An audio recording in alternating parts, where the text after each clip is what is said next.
நம்ம இன்னைக்கு வந்திருக்கக்கூடிய இடம் பாத்தீங்கன்னா பால் கறக்கிறதுல நீங்களே கறந்து பால் கறக்கிற இயந்திரம் எல்லாம் எல்லாமே இருக்குங்க. மாடுகள்ல இருந்து கிடைக்கக்கூடிய அந்த பாலினுடைய அளவு சொந்தமா சென்டர் வச்சிருக்காங்க. ஸ்ரீ மகாலட்சுமி டைரி நாளைக்கு 500 லிட்டர் எடுக்கிறேங்க. இப்போ கண்ணு போட்ட உடனே எவ்வளவு பால் கறக்குங்க சார்? கண்ணு போட்ட உடனே இது எத்தனை லிட்டர் பால் பிடிக்குங்க சார்? இதுதான் பால் கறக்கிறதுக்கு யூஸ் பண்ற மிஷினுங்க, இயந்திரங்க. இது வந்து எனக்கு நல்லா சப்போர்ட்டிவா இருக்குங்க. இது வந்து ஜென்செட்டுங்க. கையில கறக்க தெரியாதவங்களும் தைரியமா வச்சு கறக்கலாங்க. எலிகள் தொந்தரவுக்காக வச்சிருக்காங்க. தட்டை இருக்கிற இயந்திரம், ஒரு தாலி, அதுக்கு ஒரு கம்பி அடிச்சிருக்கு, கட்டிடுவாங்க. இந்த கம்பியில லேபர் கம்மியாகுங்க. அளவுக்கு லேபர் கம்மி பண்ணணுமா அந்த அளவுக்கு லேபர் கம்மி பண்ணிட்டு இருக்காங்க. நவீனமயமான இந்த பண்ணையை வந்து எந்த ஒரு பண்ணையை பார்த்து நீங்க ஆரம்பிச்சீங்க? என்னோட எய்ம் என்னன்னு பாத்தீங்கன்னா, டெக்னாலஜி யூஸ் பண்ணி, அதாவது மேனுவலா செய்யற வேலைகள் எல்லாம் கம்மி பண்ணி ஆட்டோமேட்டிக்கா அட்வான்ஸா கொண்டு போகலாம். இந்த ஆட்கூலிகள் எல்லாம் கம்மி பண்ணலாம். இதுக்கும் அட்வான்ஸா இருக்குதுங்க. அதை யூஸ் பண்ணோம்னா எல்லாமே ஒரே இதுல மிக்ஸ் பண்ணி மோட்டார்ல வந்து பம்ப் பண்ணி மாட்டு தீவனங்கள் பம்பிங்லயே போற மாதிரி இருக்குங்க. இந்த செட்டுக்கு மட்டும் எவ்வளவு செலவுகள் நீங்க உங்களுக்கு ஆயிருக்கும் சார்? செனமாடு கண்ணு போடும் போதுங்க மொடை தண்ணின்னு சொல்லுவாங்க, தண்ணி வருங்க வெளியே. இது வந்து ஒரு டெலிவரி செக்ஷன் மாதிரிங்க. எது சாப்பிட்டா பால் வந்து அதிகமா சொல்றோம்? இந்த கருதல் இருக்கிற பால் இருக்கு பாத்தீங்களா, எந்த அளவுக்கு புரத சத்து இதுல அதிகமா கிடைக்குதோ அந்த அளவுக்கு பால் ஈல்டு கிடைக்கும். ஒரு மாட்டுக்கு வந்து பாத்தீங்கன்னா சராசரியா 25 கிலோ போட வேண்டிய இருக்குங்க. நம்ம தீவனத்தை கம்மி பண்ணோம்னா மாடு நம்மளுக்கு வருமானத்தை கம்மி பண்ணி. ஆமாங்க, இத்தனோண்டுனாலும் எடுத்தா வெயிட் வருங்க. லோட் எல்லாம் குடுக்குறீங்களாங்க சார்? 3500. 3500. இந்த ரேலி இருக்கிறது யூஸ்ஃபுல்லா இருக்கு சார்? ஆமாங்க, சீக்கிரம் காயிருக்கான்னு இந்த மாதிரி போட்டுருங்க. ஓ, இந்த மாதிரி போட்டுக்கிறீங்க இல்லைங்களா? பச்சை சாணி வந்து யாரும் வாங்க மாட்டாங்க சார். காஞ்சா கொண்டு போய் அப்படியே போட்டு அப்படியே உழவு ஓட்டி விட்டு விவசாயம் மட்டும் கரெக்டா இருக்குமாங்க. எத்தனை வருஷங்க சார் உழைப்பு? இப்போ எப்படி சார் பீஸ்ஃபுல்லா இருக்குங்களா? அங்க வந்து நீங்க ஒரு சம்பளம் வாங்கிருப்பீங்களா சார்? Marketing executive. உடம்புக்கு வேலை கொடுக்குற மனசுக்கு நிம்மதி அடிக்குதுங்க. ஆனா அங்க வந்து உடம்புக்கு வேலை இல்ல, மனசுக்கு நிம்மதி இருக்காது. அதான் சார், அதான்.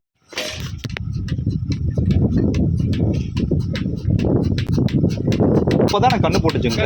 இப்போ கண்ணு போட்ட உடனே எவ்வளவு பால் கறக்குங்க சார்? கண்ணு போட்ட உடனே கொஞ்சம் ஒரு 12-10 கறக்குங்க. ஓ, 12-10. அதுக்கப்புறம் சார் அது ஸ்டெடியா இருக்கு எவ்வளவு நாள் ஆகுங்க? ஒரு 20 நாள் ஆயிருங்க. 20 நாள் ஆயிருங்க சார்.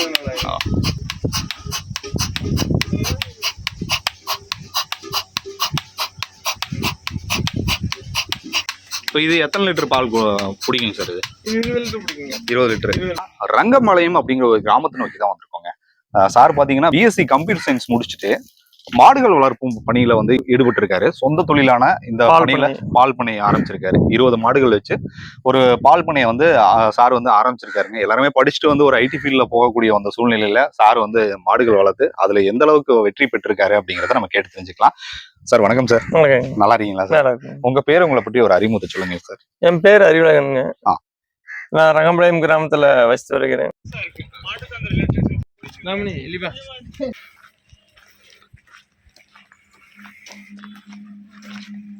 ஆனா எவ்வளவு வேலைகள் செஞ்சிருப்பீங்க சார் நீங்க?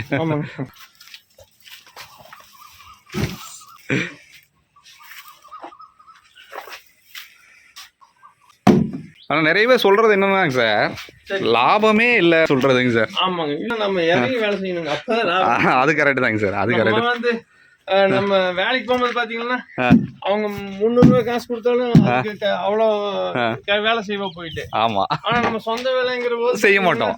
அவ்வளோ கஷ்டமா இருக்கு. ஆமா, அந்த ஒரு அதுதான் மைண்ட் செட் ஆகணுங்க நம்மளுக்கு. ஆமா. சென்டர் எந்த இடத்துல இருக்குங்க சார் நம்மளது? சென்டர் இங்க ஊருக்குள்ள. நீங்க எத்தனை மணிக்கு போய் ஓபன் பண்ணுவீங்க சார்? 6:30க்கு ஓபன். இதை முடிச்சிருவீங்க? 6:30க்கு ஓபன் பண்ணிடுவாங்க. 7:30 கம்ப்ளீட் ஆகும். அதுக்குள்ள முடிஞ்சிருங்களாங்க சார்? ஆமாங்க, 1 ஹவர் தான். ஆனா சாண லோடெல்லாம் கொடுக்குறீங்களாங்க சார்? கொடுக்குறாங்க. என்ன எவ்வளோ ரேட்டுங்க சார்? டிராக்டர் 3500. 3500. ஆமாம் சார், கஷ்டம். அம்மானால இந்த மேடு வந்து நான் ஏற்றி கொடுத்துருவேங்க. இந்த ரேலி இருக்கிறது யூஸ்ஃபுல்லாக இருக்கேங்க சார்? ஆமாங்க, 10 கூட பிடிக்குங்க. பூராமே சாணம் தாங்க சார்? ஆமாங்க, சாணம் தாங்க. அது சீக்கிரம் காயிருக்கான்னு இந்த மாதிரி போட்டுருங்க. ஓ, இந்த மாதிரி போட்டுக்கிறீங்க இல்லைங்களா? காஞ்சாதான் ரேட் அதிகமாகுங்களா சார்? இல்லைங்க, காஞ்சாதான் வாங்குவாங்க. ஓ, பச்சை சாணி வந்து யாரும் வாங்க மாட்டாங்க சார். காஞ்சா கொண்டு போய் அப்படியே போட்டு அப்படியே உழவு ஓட்டி விட்டு விவசாயம் மட்டும் கரெக்டாக இருக்கு. நம்ம கிட்ட எவ்வளோ மாடுகள் இருக்குங்க சார்? நம்மகிட்ட 20 மாடு இருக்குங்க. 20 மாடு. சார் நீங்க இதுக்கு முன்னாடி நீங்க எங்க வேலைக்கு போயிட்டு இருந்தீங்க? இதுக்கு முன்னாடி மார்க்கெட்டிங்ல இருந்தேங்க. மார்க்கெட்டிங்ல ஒரு 8 இயர்ஸ் ஒர்க் பண்ணுங்க. சரிங்க சார். சொந்தமா லேண்ட் இருக்குங்க.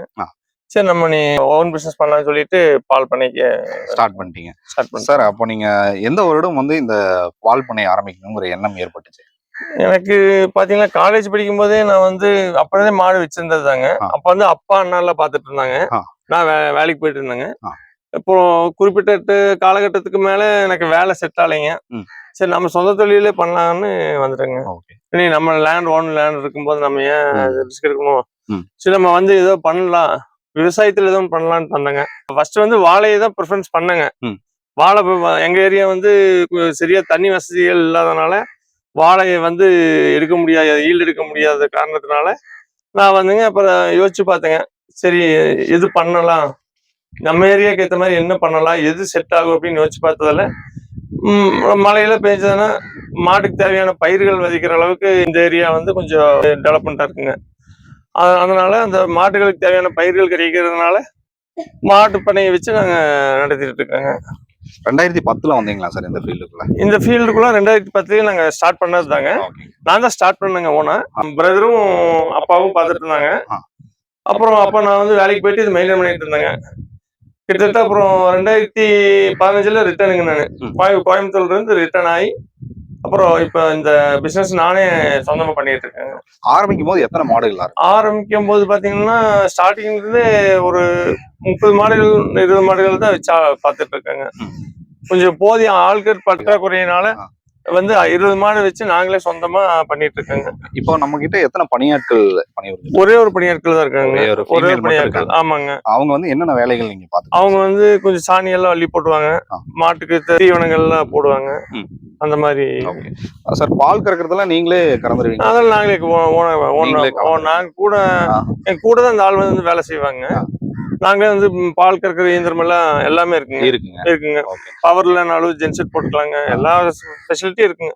இப்போ நம்மளுடைய இந்த ஒரு நவீனமயமான இந்த பண்ணையை வந்து எந்த ஒரு பண்ணையை பார்த்து நீங்க ஆரம்பிச்சீங்க சார்? அதாவது நீங்க கண்டிப்பா நீங்க ஒரு தொழிலுக்கு வரீங்கன்னா யாராவது பார்த்துதான் கண்டிப்பா எந்த ஒரு தொழிலால ஆரம்பிப்பாங்க. அப்படி நீங்க ஆரம்பிச்சீங்க? ஆக்சுவலா என்னன்னு பாத்தீங்கன்னா நான் வந்து ஒரு ஐடியா இல்லாம போட்ட கொட்டாய்ங்க ஃபர்ஸ்ட் டைம்ல. சரிங்க சார். ஐடியா எல்லாம் போட்டதுல கிட்டத்தட்ட இது பாத்தீங்கன்னா இந்த பக்கெட் 16 மாடு கட்டுற மாதிரி பண்ணையை வந்து இங்க ஆரம்பிச்சேன். ஃபர்ஸ்ட் ஸ்டார்டிங்ல சின்னதா கட்டிட்டேங்க. சரி இருக்கிறத வேஸ்ட் பண்ண வேண்டாமேன்னு இங்கேயே பண்ணலான்னு பண்ணீங்க. கொஞ்சம் பிரிச்ச மாதிரி சாலைகளை போட்டேங்க, கொட்டாய்களை போட்டேங்க. ஆனா என்னோட எய்ம் என்னன்னு பாத்தீங்கன்னா லென்த்தா ஒரே இதுல லென்த்தா போட்டு உள்ளேயே வந்து தீவனம் தண்ணி எல்லாமே டெக்னாலஜி யூஸ் பண்ணி தீவனம் முதற்கொண்டு எல்லாமே மோட்டார் பம்பிங்ல பண்ணி அந்த தண்ணியில வந்து கரைக்கிற மாதிரி, அதாவது மேனுவலா செய்யற வேலையெல்லாம் கம்மி பண்ணி கொஞ்சம் ஆட்டோமேட்டிக்கா கொஞ்சம் கொண்டு போகலாம், அட்வான்ஸா கொண்டு போகலாம் அப்படின்றாங்க. தீவனத்துல இருந்து எல்லாமே நம்ம சுமக்கிறது எல்லாம் இந்த ஆட்கூலிகள் எல்லாம் ஆளுக்கு வேலையெல்லாம் கம்மி பண்ணலாம் முடிஞ்ச அளவுக்கு. இப்ப இந்த பணியிலேயே வந்து கம்மி பண்ணிட்டு வச்சிருக்காங்க. சாணிகள் இருக்கு, மிஷின் இது வண்டி இருக்குங்க. கிட்டத்தட்ட பாத்தீங்கன்னா தட்டு அரிக்கிறதுக்கு மிஷின் இருக்குங்க. எல்லாமே முடிஞ்ச அளவுக்கு இருக்குங்க. இருந்தாலும் இதுக்கும் அட்வான்ஸா இருக்குதுங்க. அதை யூஸ் பண்ணோம்னா இன்னும் ஒரு கிட்டத்தட்ட ஒரு நாளைக்கு ஒரு 1000 rupees ஒரு ஆள் கூலி மிச்சமாகிற மாதிரி இருக்குங்க. ஒரே ஆள் வந்து சுவிட்ச் போட்டா வேலை செய்யற மாதிரி செட் பண்ணலாங்க. அந்த அளவுக்கு இதுல இருக்குங்க, டெக்னாலஜி இருக்குங்க. எல்லாமே ஒரே இதுல மிக்ஸ் பண்ணி அதுல இருந்து டைரக்டா மோட்டார்ல வந்து பம்ப் பண்ணி மாட்டு தீவனங்கள் அந்த தண்ணியில வந்து கரைக்கிறதுக்கு டைரக்டா மோட்டார்ல இருந்து பம்பிங்லயே போற மாதிரி இருக்குங்க. அந்த மாதிரி அட்வான்ஸ்டா கொஞ்சம் இதெல்லாம் இருக்குங்க. அதெல்லாம் பண்ணோம்னா நமக்கு வேலைகள் வந்து கம்மியாகும். இப்ப நம்மளுடைய பண்ணையில வந்து மொத்தம் எத்தனை செட் அமைச்சிருக்கீங்க சார்? இப்போ வந்துங்க ஒரு 3 செட் இருக்குங்க. 3 செட். ஸ்டோர் ரூமோட 4 செட் இருக்குங்க. ஸ்டோர் ரூமுங்க. ஸ்டோர் ரூம் என்னென்ன சார் வச்சிருக்கீங்க? அங்க வந்துங்க பருத்தி கொட்டை, தவிடு, புண்ணாக்கு எல்லாமே இருக்குங்க. மக்கா மாவு எல்லாம். நாங்க வந்து மாட்டுக்கு வந்து பாத்தீங்கன்னா இயற்கையா வந்து நோய் வாய்ப்படக்கூடிய வாய்ப்புகள் அதிகமா இருக்குங்க. மாடு, கோழி, ஆடு எல்லாத்துக்குமே இருக்குங்க. சரிங்க. மாட்டுக்கு பாத்தீங்கன்னா கோமாரி நோய், அம்ம நோய் இந்த மாதிரி நிறைய நோய்கள் வருங்க. அதாவது இப்போ ஆக்சுவலா நம்மளுக்கு மனுஷங்களுக்கு எப்படி இருந்துச்சுங்க, கொரோனா வைரஸ் வந்துச்சுங்க. அந்த மாதிரி மாடுகளுக்கு வந்து வந்த மாதிரி எங்களுக்கும் நம்மளுக்கு கொரோனா வைரஸ் வந்துச்சுங்க. அந்த தாக்கம் எல்லாத்துக்கும் இருந்தது. ஆனா குறிப்பிட்ட சிலருக்கு வந்து பாதிச்சது, சிலருக்கு வந்து வந்துட்டு சரியாயிடுச்சு, சிலருக்கு வந்து வந்தது தெரியல. காரணம் என்னன்னா அவங்க ஆன்டிபயோட்டிக். அதனால மாடை வந்து நான் வந்துங்க எந்த காரணத்தை கொண்டு ஆன்டிபயோட்டிக் வந்து கம்மியாகிறத கூட மாட்டேங்க. அதனால நல்லா பருத்தி கொட்டை, கடலை புண்ணாக்கு, தேங்காய் புண்ணாக்கு, கோதுமை தவிடு, மக்கா மாவு கஞ்சி வச்சு ஊற்றிடுவோங்க. உப்பு கொஞ்சம் போடுவோங்க. நார்மலா நம்ம பழைய காலத்துல எப்படி நம்ம வச்சு மெயின்டைன் பண்ணுமோ அதே தீவனத்தை வச்சு மாடுகள் வந்து நல்ல ஸ்ட்ரென்த்தா வச்சிருக்கிறேங்க. இதனால இத்தனை வருஷம் ஆச்சுங்க. இதனால வரைக்கும் எனக்கு அந்த மாதிரி நோய்கள் வந்து மாடுகள் வந்து நான் கொண்டு வந்தது இல்லைங்க. அந்த மாதிரி வச்சு பராமரிப்பு பண்ணிட்டு இருக்கேங்க. அதே மாதிரி பால் வந்து ஈல்டு எடுக்கிறதுக்கு பாத்தீங்கன்னா மக்காசோள கருது மட்டும் தான் யூஸ் பண்ணுவாங்க. சரிங்க. ஏன்னா இயற்கையான வழியில எடுக்கிறதுக்கு அது ஒண்ணு மட்டும் தான் இருக்கு. ஆமா, இயற்கையான வழியில. அதே வந்து செயற்கையான வழியில எடுக்கணும்னா அது இதுங்கிறாங்க. அதெல்லாம் போட்டோம்னா போடலாங்க. மாடு வந்து அப்புறம் நாளைக்கு நோய் வாய்ப்பட்டுச்சுன்னா ஒண்ணும் பண்ண முடியாது. நம்ம முதலுக்கும் கஷ்டங்க, நமக்கும் கஷ்டம் எல்லாமே. ஏன்னா மாட்டுல பாத்தீங்கன்னா பெருசா லாபம் நிக்காதுங்க. ஒரு ஆள் கூலி தான் நிக்குங்க. நம்ம கஷ்டப்படுறோம்னா ஒரு ஆள் கூலி தான் மிச்சம் நிக்குங்க. நம்ம பெருசா எதிர்பார்க்க முடியாதுங்க. ஒரு மாட்டுக்கு 300 ரூபா 400 ரூபா 500 ரூபா 100 ரூபா கூட எதிர்பார்க்க முடியாதுங்க. ஆவரேஜ் ஒரு 50 ரூபா கூட கிடைக்குங்க ஒரு நாளைக்கு. ஒரு மாட்டுக்கு 50 ரூபா கூட கிடைக்கும். அதனாலதான் இவ்வளவு மாடு 20 மாடு வச்சு பார்க்கும் போது ஒரு 50 ரூபா கிடைச்சாலும் கூட 20 மாட்டுக்கு 1000 ரூபாய் கிடைச்சா ஒரு சம்பளம் ஆச்சு, நம்ம ஃபேமிலியை ரன் பண்ணிக்கலாம் அப்படிங்கிறது நம்மளுடைய பண்ணிட்டு இருக்கீங்க. ஆமா. இல்லன்னா அதிக லாபம் கிடைக்கிற மாதிரி இருந்தா இத்தனை மாடு வைக்க வேண்டியது இல்லைங்க. சுருக்கமா ஒரு 6 மாடு வச்சு மெயின்டைன் பண்ணிட்டு போயிடலாம், பிரச்சனையே இல்லைங்க. அது அந்த மாதிரி நிக்காதுங்க.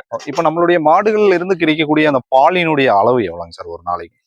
ஒரு நாளைக்கு பாத்தீங்கன்னா சராசரியா ஒரு 200 லிட்டர் கிடைக்குங்க ஒரு நாளைக்கு. 10 லிட்டர் ஒரு நாளைக்கு ஆவரேஜுங்க கிடைக்குங்க. இதுல பாத்தீங்கன்னா செனையாயிடுச்சுன்னா கொஞ்சம் கம்மியாகுங்க. மாடு ஈல்டு கம்மியாகுங்க பால். அந்த பால் ஈல்டு கம்மியாகும் போது ஆவரேஜா ஒரு 140 லிட்டர் அந்த மாதிரி வரும். இப்ப எல்லாமே கறவைத்தன்மையில இருக்குங்களா, சினைத்தன்மையில இருக்கிற மாடுகள்? கறவைத்தன்மையில் இருக்கிற மாடுக்கு 16 மாடு இருக்குங்க. சினைத்தன்மையில ஒரு 4 மாடு இருக்கு. அதுவும் வத்த கறவையா இருக்கும் நினைக்கிறேன். இல்ல இல்லைங்க, அது வந்து நின்றுச்சுங்க, பால் நின்றுச்சுங்க. கிட்டத்தட்ட ஒரு 6 மாசம் சனி ஆயிடுச்சுங்க. அதுக்கு மேல கறந்தோம்னா அடுத்த ஈத்திக்கு பால் வந்து கம்மியா தான். அது உண்மைதாங்க சார். ஆமா சார். இப்ப நம்மளுடைய மாடுகள் இருந்து கிடைக்கக்கூடிய அந்த பாலை வந்து நீங்க எப்படி சப்ளை பண்றீங்க இந்த மாதிரிங்க? இப்ப நாங்க வந்துங்க சொந்தமா சென்டர் வச்சிருக்கோங்க. நம்மளுடைய சென்டர் பேரு பூத்துங்க. நீங்களே தனியா இல்லைங்க, நாங்க வந்து இன்சார்ஜுங்க. நானு என்ன பூத் வச்சிருக்கீங்க? Sri Mahalakshmi dairy private limited. அவங்களுடைய அரோமா மில்க். அதையும் நீங்க வந்து அரோமா மில்க் நான் சொந்தமா வச்சிருக்கிறேங்க. பூத் வச்சிருக்கேன். அது அரோமா மில்க் தான். அரோமா மில்க் தாங்க. Okay sir. இது உங்ககிட்ட வரக்கூடிய பாலினுடைய அளவு வெளியிருந்து எத்தனை பேர் சார் கொடுத்துட்டு இருக்காங்க? வெளியிருந்து ஒரு 20 கஸ்டமர் வராங்க. எவ்வளவு லிட்டர் வந்து? எனக்கு வந்து ஒரு நாளைக்கு ஆவரேஜ் ஒரு 500 லிட்டர் வருதுங்க. என்னோட பால் வெளியே பால் எல்லாம் சேர்த்து ஒரு நாளைக்கு 500 லிட்டர் எடுக்கிறேங்க. லிட்டருக்கு எவ்வளவு சார் உங்களுக்கு கிடைக்குது? லிட்டருக்கு ₹1.75 கொடுப்பாங்க. பரவாயில்ல சார். அதாவது சில இடங்கள்ல ₹1 தான் சொல்றாங்க. அப்படிங்க ₹1.75 ஒரு ஓரளவுக்கு பரவாயில்ல. அப்படி ₹1.75 போது உங்களுக்கு ஒரு நாளைக்கு அதுல எவ்வளவு ரூபாய்? உங்களுக்கு ஒரு 1000 ரூபாய் தாராளமா. அது போக உங்களுக்கு வந்து அந்த உங்களுடைய பால் வந்து நீங்க அதே சொசைட்டிக்கு ஊத்தும் போது அங்க வந்து 1 லிட்டர் எவ்வளவு கிடைக்குது சார்? எங்களுக்கு வந்துங்க பாத்தீங்கன்னா ஃபேட் அந்த மாதிரி வருங்க. டெஸ்ட் அந்த மாதிரி வருங்க. சரிங்க சார். இப்ப டெஸ்ட்ல பாத்தீங்கன்னா எப்படியும் இப்ப இருக்கிற வறட்சி காலத்துக்கு ஒரு 40 ரூபாய் குறவெல்லாம் வருதுங்க. 40 ரூபாய் குறவெல்லாம் வருது. அப்போ ஒரு நாளைக்கு உங்களுக்கு ஒரு 200 லிட்டர் வீதம்னா ஒரு நாளைக்கு 200 × ஒரு 40 எவ்வளவுங்க சார்? 8000 ரூபாய்க்கு 8000 ரூபாய்க்கு வருதுங்க. ஒரு மாதம் போது ஒரு 2,40,000 ரூபாய். ஆனா அதுல செலவு இருக்கு. செலவு இருக்கு. வருமானத்தை நான் சொல்றேன் ஒரு டோட்டலா. அதுல 2,40,000 ரூபாய் கிடைக்குது. அதுல வந்து செலவு எவ்வளவு சார் வரும்? இப்ப ஒரு நாளைக்கு 8000 ரூபாய் வராதுங்க. எல்லாம் ஆவரேஜா ஒரு 140 லிட்டர் தான் போகுங்க. 140 லிட்டருக்கு பாத்தீங்கன்னா சராசரியா 40 ரூபாய் போட்டாலும் கூட உங்களுக்கு 4000, ஒரு 5000, 6000 ரூபாய் வருங்க. ஒரு நாளைக்கு 6000 ரூபாய் வருங்க. 6000 ரூபாய்க்கு பால் ஊத்துனேன்னு பாத்தீங்கன்னா தீவனத்துக்கு வந்து ஒரு 3500 ரூபாய் தீவனத்துக்கு போயிருங்க. அப்புறம் பருத்தி கொட்டை புண்ணாக்கு தவிடு எல்லாமே ஒரு 2500 ரூபாய் போயிருங்க. எப்படியும் எல்லாம் செலவு போது ஒரு 1000 ரூபாய் தான் நிக்குங்க. அதாவது மாடுகள் வச்சாலும் நம்மளுக்கு குறைவுதான். சென்டர் வச்சிருக்கனால அதுல ஒரு 1000 ரூபாய், ஒரு 2000 ரூபாய் கிடைக்கும். அதாவது இருக்கக்கூடிய அதுல மறைக்கிறதுக்கு என்ன இருக்கு? இல்ல. இதுல நீங்க செலவுகளுக்கு வந்து உங்களுக்கு பணியாட்களுக்கு ஒரு சம்பளம் கொடுக்க அவங்களுக்கு எவ்வளவு சேலரி? அவங்களுக்கு வந்து 400 ரூபாய் ஒரு நாளைக்கு.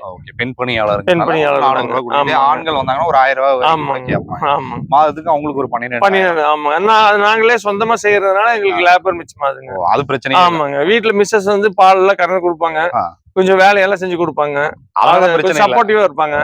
அதெல்லாம் பரவாயில்லைங்க. அதனால எனக்கு கொஞ்சம் ஃப்ரீயா இருக்குங்க. என்னன்னாலும் பாத்துக்குவாங்க. நான் வெளியே போனாலும் கூட என் இடத்துல இருந்து சப்போர்ட் பண்ணி பாத்துக்குவாங்க. அதுதான் சார் பெரிய விஷயம். கோஆர்டினேஷன் பண்ணி போயிட்டாலே பிரச்சனை இல்ல. ஆமாங்க. வரலாங்களா சார்? வாங்க. இதுதான் பால் கறக்கறதுக்கு யூஸ் பண்ற மிஷினுங்க, இயந்திரங்க.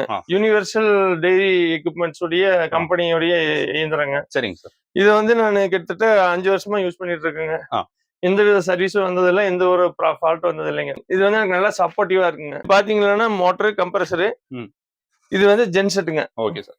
இந்த ஜென்செட் வந்து கையில கறக்க தெரியாதவங்களும் தைரியமா வச்சு கறக்கலாங்க. பவர் இல்லைன்னா டக்குன்னு ஜென்செட் மாத்தி போட்டுக்கலாங்க. பெட்ரோல் ஜென்செட் தாங்க.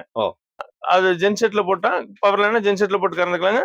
சப்போஸ் மோட்டர் சர்வீஸ் இருந்தாலும் கூட ஜென்செட்ல போட்டு கறந்துட்டு மோட்டார் சர்வீஸ் பண்ற வரைக்கும் யூஸ் பண்ணிக்கலாங்க. கொஞ்சம் பைலர்லாம் வச்சிருக்கேங்க. இதெல்லாம் வந்து எலிகள் தொந்தரவுக்காக வச்சிருக்கேங்க. எலிகள் வந்து தீவனத்தை எல்லாம் திங்கறதுனால பைலர் யூஸ் பண்ணிட்டு இருக்கேங்க. எவ்வளவு பரப்பளவுல இருக்கும் சார் இந்த ஸ்டோர்? எதுங்க இந்த ஸ்டோர் ரூம் மட்டுங்களா? இது வந்து இப்ப ஒரு 120 ஸ்கொயர் ஃபீட் இருக்குங்க. அடுத்தது நம்ம ஃபர்ஸ்டா ஆரம்பிச்ச அந்த செட்ல இருந்து எல்லாமே சொல்லுங்க சார். இங்க வந்துங்க தட்டை இருக்கிற இயந்திரம். தட்டை அரைக்க முடியுங்களா சார்? அரைக்கலாங்க. இது நீங்க வெளியே தான் வாங்கிட்டு வரீங்களா சார்? ஆமாங்க, வெளியே வந்து இங்கே கொண்டு வந்து டெலிவரி பண்ணிடுவாங்க. எவ்வளவு சார் ரேட்டு? இதுக்கு ரேட்டு பாத்தீங்கன்னா நமக்கு டன்னேஜ் ரேட்டுங்க. இப்ப டன் வந்து 5000 ரூபாய் வருதுங்க. 5000 ரூபாய் வருது. ஆமாங்க. மழை இல்லை இல்லைங்களா? மழை இல்லாதனாலங்க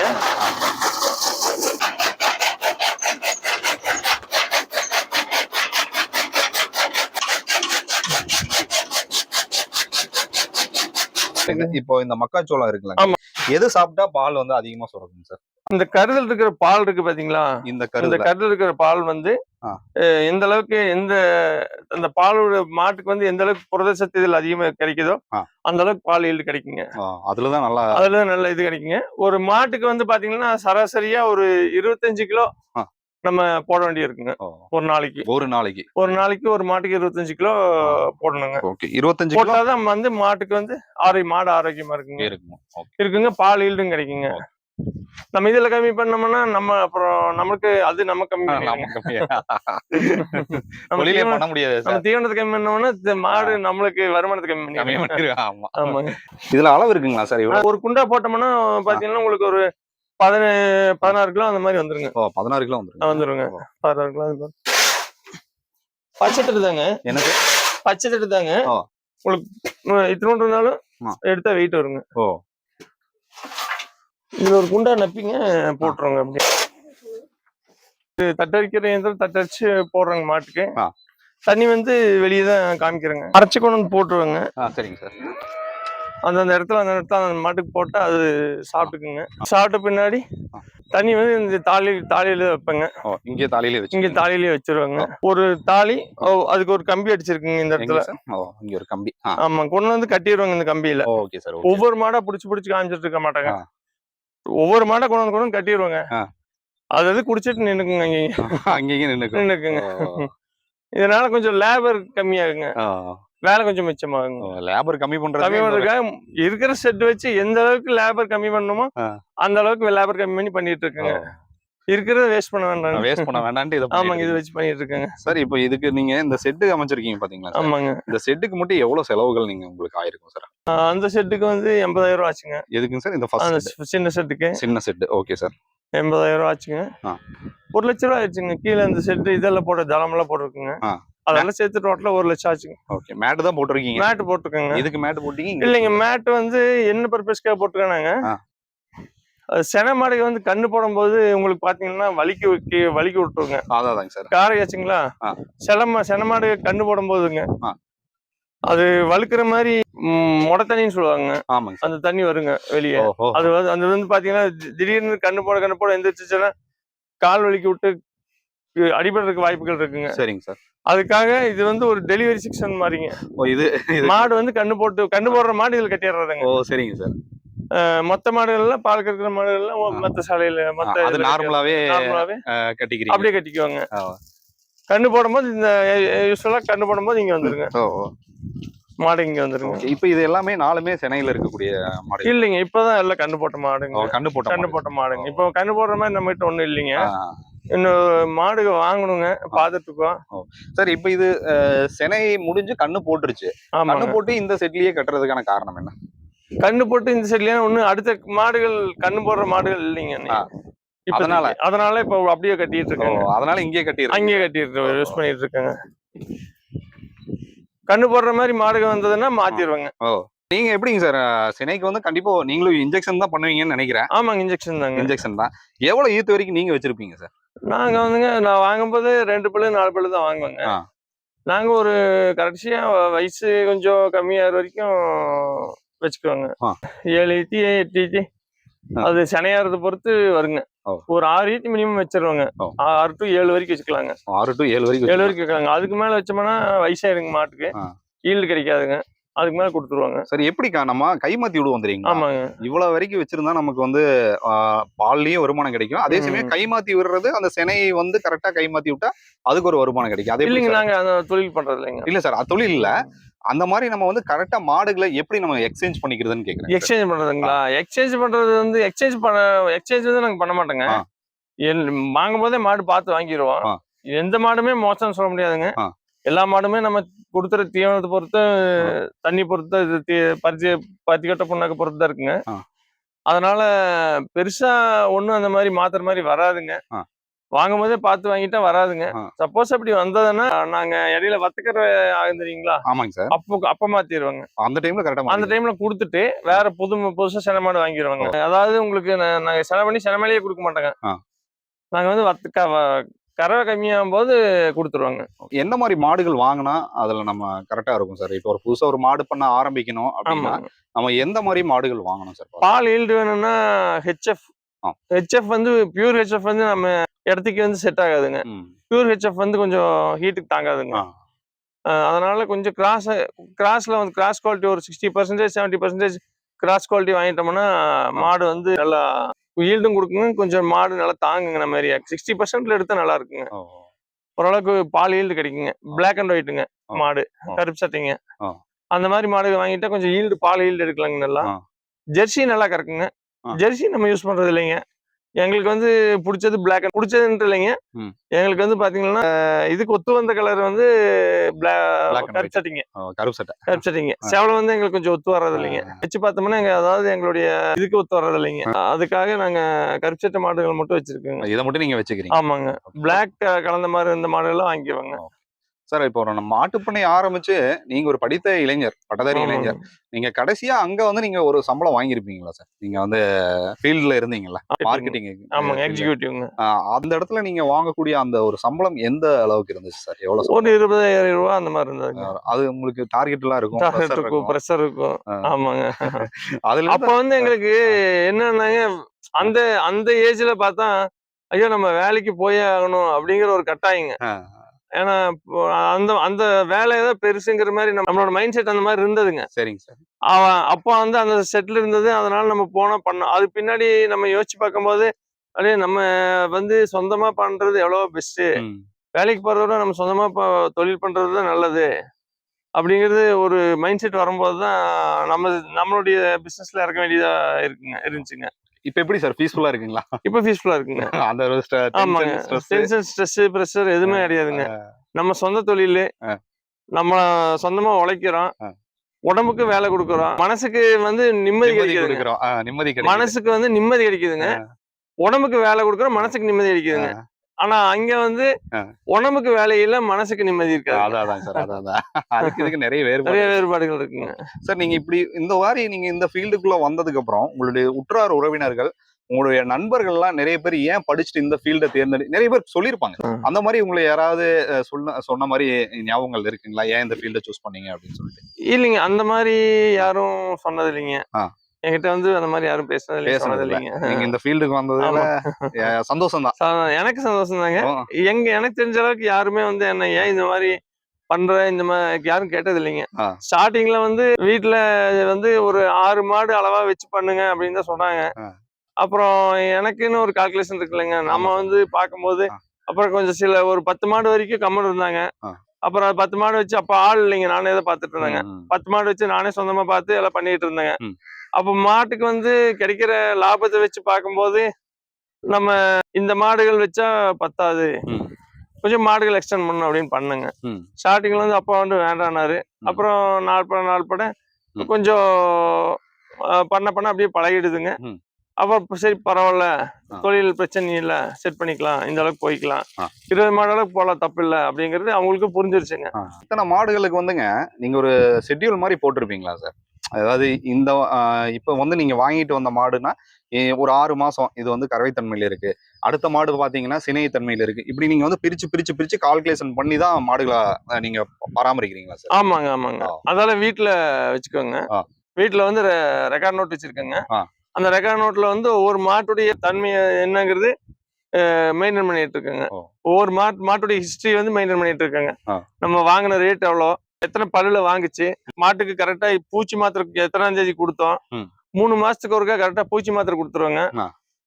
மாட்டுக்கு வந்து இன்ஜெக்ஷன் பண்ணிடுவாங்க, உனி இன்ஜெக்ஷன் சொல்லுவாங்க. சரிங்க சார். மாட்டுல அது அது பண்ணோம்னா தோல் இருக்கிற அத்தனை பாக்டீரியா வைரஸ் எல்லாமே உனியோட சேர்ந்து எல்லாமே கிளியர் ஆயிருங்க.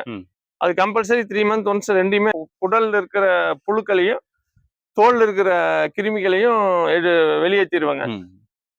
3 மாசத்துக்கு ஒருக்கா அது மெயின்டைன் பண்ணிடுவாங்க. எந்த மாடு புதுசா வாங்கிட்டு வந்தாலும் அப்பமே இன்ஜெக்ஷன் பண்ணி அதை ரெடி பண்ணிடுவாங்க.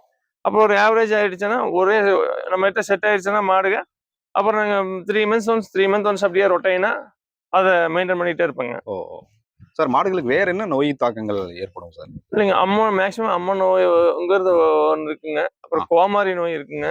இந்த மாதிரி தான் 2 நோய் தான் அதிக பெரிய நோய் இருக்குங்க வைரஸ்ல. மொத்தபடி பார்த்துட்டா காய்ச்சல் வர்றது அது இயல்புங்க. அது காய்ச்சல் வருங்க, சில டைம் காய்ச்சல் வரும், சில டைம் மெடிசன்லயே சரியாயிரும். சரி முடியலன்னா கொஞ்சம் டாக்டர் கூப்பிட்டு பார்க்க வேண்டியதா இருக்குங்க. அப்புறம் டாக்டருக்கு வந்து பார்த்தாருன்னா அப்படியே ஒரு மாடு ஒரு நாள் 2 நாள்ல ஒரே நாள்ல ரெடி ஆகிற மாடு இருக்குங்க, 2 நாள்ல எடுக்கிற மாடு இருக்குங்க, ஒரு வாரம் கூட ஒரு மாடு ஆயிடுங்க, ரெடியா இருக்கு. சார், இப்போ புதுசா படிச்ச இளைஞர்கள் நிறைய பேரு சொந்தமா தொழில் தொடங்கணும்னு ஆசைப்படுறாங்க. சரிங்க. மாட்டுப்பண்ணையை வச்சா ஜெயிக்க முடியுமா? மாட்டுப்பண்ணையை வச்சா ஜெயிக்கலாங்க. அதுக்கு வந்து நம்மளுடைய மைண்ட் செட்டும் நம்மளுடைய சூழ்நிலைகள் நம்மளுடைய பேக்ரவுண்ட் எல்லாம் செட் ஆகணுங்க. இது இருந்தா ஜெயிக்கலாங்க. எவ்வளவு மாடுகளோட ஆரம்பிச்சா சரியா இருக்கும் சார்? ஒரு அப்ராக்சிமேட்டா பாத்தீங்கன்னா இப்போ படிச்ச இளைஞர்கள் எல்லாம் பண்ணிட்டு தான் இருக்காங்க. நானாவது ஒரு ஆள் வச்சிருக்கிறேங்க. ஒவ்வொருத்தங்க பாத்தீங்கன்னா ஆளே இல்லாம அவங்களே ஹஸ்பண்ட் அண்ட் ஒய்ஃபே பண்றாங்க. எனக்கு தெரிஞ்ச நண்பர் ஒருத்தர் அன்னூர்ல பாத்தீங்கன்னா அவர் வந்து சொன்னாரு, அவர் வந்து எடுத்துட்டீங்கன்னா 10 மாடு வச்சிருக்காருங்க. அவரும் என்னையாட்ட சொந்தமா பூத் வச்சிருக்காரு.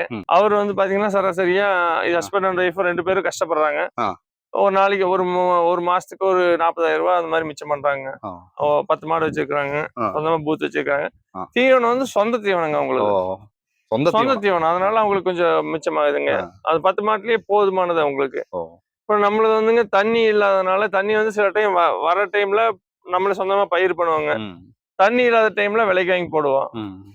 அதனால நாங்க வந்து கொஞ்சம் மாடுகள் அதிகமா வச்சிருக்கோங்க, ஆள் வச்சிருக்கோம், கொஞ்சம் பண்ணிட்டு இருக்கீங்க. உங்களுடைய பொன்னான நேரத்துல உங்களுடைய மாட்டு பண்ணை அனுபவத்தை எந்த அளவுக்கு நீங்க பகிர்ந்துக்கிட்டீங்கிறது பாக்குற ஆடியன்ஸ் வந்து கண்டிப்பா ஒரு கண்களுக்கு விருந்தா இருக்கும்னு நினைக்கிறேன். ஏன்னா சாதாரண விஷயம் கிடையாது சார். ஒரு தொழில் ஆரம்பிக்கணும்னா அதுக்கு வந்து எந்த அளவுக்கு உழைப்பு போட்டு அந்த தொழிலை முதற்கோணல் முற்றும் கோணல்னு இல்லாம அதுக்கு வந்து ஒரு அண்டர்லைன் போட்டு நம்மளுடைய சந்ததியினருக்கே ஒரு வாய்ப்பை வந்து நீங்க உருவாக்கி கொடுத்துருக்கீங்க சார். கண்டிப்பா எங்களுடைய வாழ்த்துக்களை தெரிவிச்சுக்கிறேன். தொடர்ந்து நீங்க இதை விட இன்னும் அதிகமான மாடுகள் வளர்த்து வெற்றி பெற கண்டிப்பா வாழ்த்துக்கள். தொடர்ந்து நம்ம சிவா ரெண்டியை பாருங்க, இன்னும் அரிய தகவல்கள் காத்துட்டு இருக்கு.